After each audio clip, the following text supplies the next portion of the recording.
வணக்கம் அன்பு தமிழ் உள்ளங்களே. இந்த இனிய நாளிலே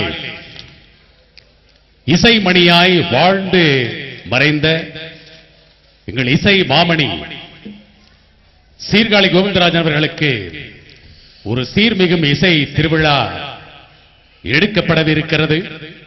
இந்த விழாவிலே நீங்கள் கலந்து கொள்ள வேண்டும் என்று அன்பு சகோதரர் செல்லமுத்தையா அவர்கள் வேண்டிய பொழுது எங்கே, யார், எப்படி நடைபெறப் போகிறது என்றெல்லாம் கேள்வி கேட்காமல் உடனடியாக சம்மதித்தேன். காரணம், இந்த இசைக்குழு மீது நான் வைத்திருக்கும் பாசமும் பற்றும். எங்குமே சேர்க்கையும் போலித்தனமும் நிறைந்திருக்கும் இசை உலகில் 100க்கு 100 சேர்க்கையற்ற இயற்கையான இசை வழங்கக்கூடியவர்கள் அங்கிங்கு இசைக்குழுவினர் என்பதால் இந்த இசைக்குழுவை நான் சிங்கப்பூருக்கு மட்டுமல்ல எந்த இசைக்குழுவும் சென்றிராத சிஷல்ஸ் தீவுக்கு கூட அழைத்துச் சென்றேன். அங்கெல்லாம் எனக்கும் இந்த தமிழ் மண்ணுக்கும் பெருமை சேர்த்தவர்கள் அங்கிங்கு இசைக்குழுவினர். இன்று காலையில் மதுரை மாநகரில் வந்து இறங்கிய பிறகு இந்த விழாவின் கருப்பொருளாய் அமைந்த நாயகன் சீர்காழி கோவிந்தராஜன் என்றால் இந்த விழா நாயகன் திருவை உடமையாக்கிக் கொண்ட கரிசல் குயில் திருவுடையானவர்கள். அவர் மீது இங்குள்ள மக்கள், சாதாரண மக்களில் இருந்து புரவலர்கள் வரை எந்த அளவு அன்பு வைத்திருக்கின்றார்கள் என்பதை அவர்கள் வழிநடக சொல்ல சொல்ல கேட்டு பூரிப்படைந்தேன். இங்கே இந்த மேடையிலும் பார்த்து ஆதரவு கரம் நீட்டி இருக்கும் இந்த புரவலர்கள், அக்னி டிஎம்டி கம்பிகள், ஸ்ரீ கணபதி சில்க்ஸ், அங்கே Veeraswamy Chettiar engineering and technology, Deepam pump house என்று அங்கே வழிநெடுகிலும் இத்தனை ஆதரவாளர்கள். அதுவும் குத்துப்பாட்டுகள் கோலோச்சும் காலத்திலே மறைந்தும் மறையாமல் வாழ்ந்து கொண்டிருக்கும், வரலாறாய் வாழ்ந்து கொண்டிருக்கும் ஒரு இசை மாமணிக்கு பெருமை சேர்க்கும் ஒரு விழா. அந்த விழாவுக்கு இத்தனை பேர் ஆதரவு சேர்த்திருக்கின்றார் என்றால் கரிசல் குயில் திருவுடையான் அவர்களின் அன்பின் பலம் எத்தகையது என்பதை நான் புரிந்து கொண்டேன். ஆகவே இந்த விழா நிச்சயமாக இனிது சிறப்பாக நடந்தேறி அவருக்கு பெருமை சேர்க்கும் என்று நம்புகின்றேன்.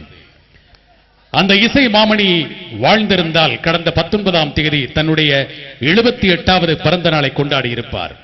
ஆனால் திரை இசைக்கும், இறை இசைக்கும், தமிழ் இசைக்கும் தனிப்பெரும் தொண்டாற்றிய ஒரு தலைமகன் எங்கள் இசை மாமணி டாக்டர் பத்மஸ்ரீ சீர்காழி கோவிந்தராஜன் அவர்கள். அவர் இலங்கை வந்த பொழுது அந்த நிகழ்ச்சியை தூத்து வழங்கும் பாக்கியம் எனக்கு கிடைத்தது. அப்போது அவர் என் மீது வைத்த பாசத்தை அவருடைய தனியன் வரை இன்னும் அந்த குடும்பம் தொடர்ந்து வருகிறது. ஆகவே இந்த விழாவிலே, இந்த இசை திருவிழாவிலே கலந்து கொள்வதை நானும் ஒரு பாக்கியமாக கருதுகிறேன். எந்த ஒரு நிகழ்ச்சியிலும் அவைக்காற்றும் கலையிலே அவையில் இருப்பவர்களுக்கு ஒரு கடமை இருக்கிறது. என்ன கடமை அது? அது எனக்கும் அந்த தேவை இருக்கிறது என்பதற்காக சொல்கின்றேன். மேடை ஏறுபவர்கள் சிறப்பாக பாட வேண்டும், சந்தோஷமாக பாட வேண்டும் என்றால் அதற்குரிய மந்திரம் உங்கள் கைகளில் இருக்கிறது. உழைப்பாளர்கள் வாழும் பகுதி வானம் பார்த்த பூமி. அடுத்த பாடலுக்கு வருகின்றோம். 65 70க்கு வருகிறோம். 1970ஆம் ஆண்டில் வெளிவந்த திரைப்படம் திருமலை தென்குமரி. இந்த திரைப்படத்தில் மறைந்த இசை மேதை குன்னக்குடி வைத்தியநாதன் அவர்கள் இசையில் உளுந்தூர்பேட்டை சண்முகம் என்ற கவிஞர் அருமையான பாடல் ஒன்றை இயற்றினார். உளுந்தூர்பேட்டை சண்முகம் யார் என்றால் இப்போது சாதக பறவைகள் என்ற பெயரில் பல இசை நிகழ்ச்சிகளை நடத்திக் கொண்டிருப்ப இசை இளவல்களின் தந்தை. இந்த பாடல் அவர் இயற்றியது. இந்த பாடலை இசை மாமணி சீர்காழி கோவிந்தராஜனோடு இணைந்து மேலும் இருவர் பாடுவார்கள். அந்த இருவருக்காக குரல் கொடுக்க இதோ அங்கிங்கு இசைக்குழுவின் அற்புதமான பாடகி கண்ணா கிருஷ்ணா அவரோடு பானு இருவரும் இந்த மேடையிலே.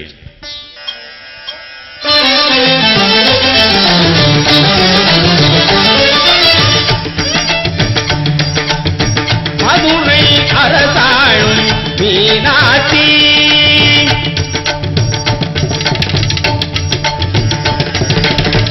மாநகர் காஞ்சியிலே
దని మవ నిస గరిసా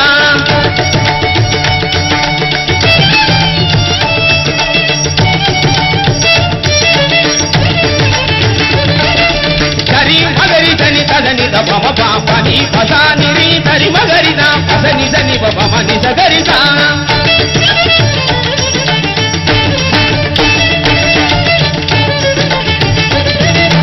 రిగ రిగ దరి నిద నిద రి మగ రి మమ గరి గ దరి నిద ప నిసా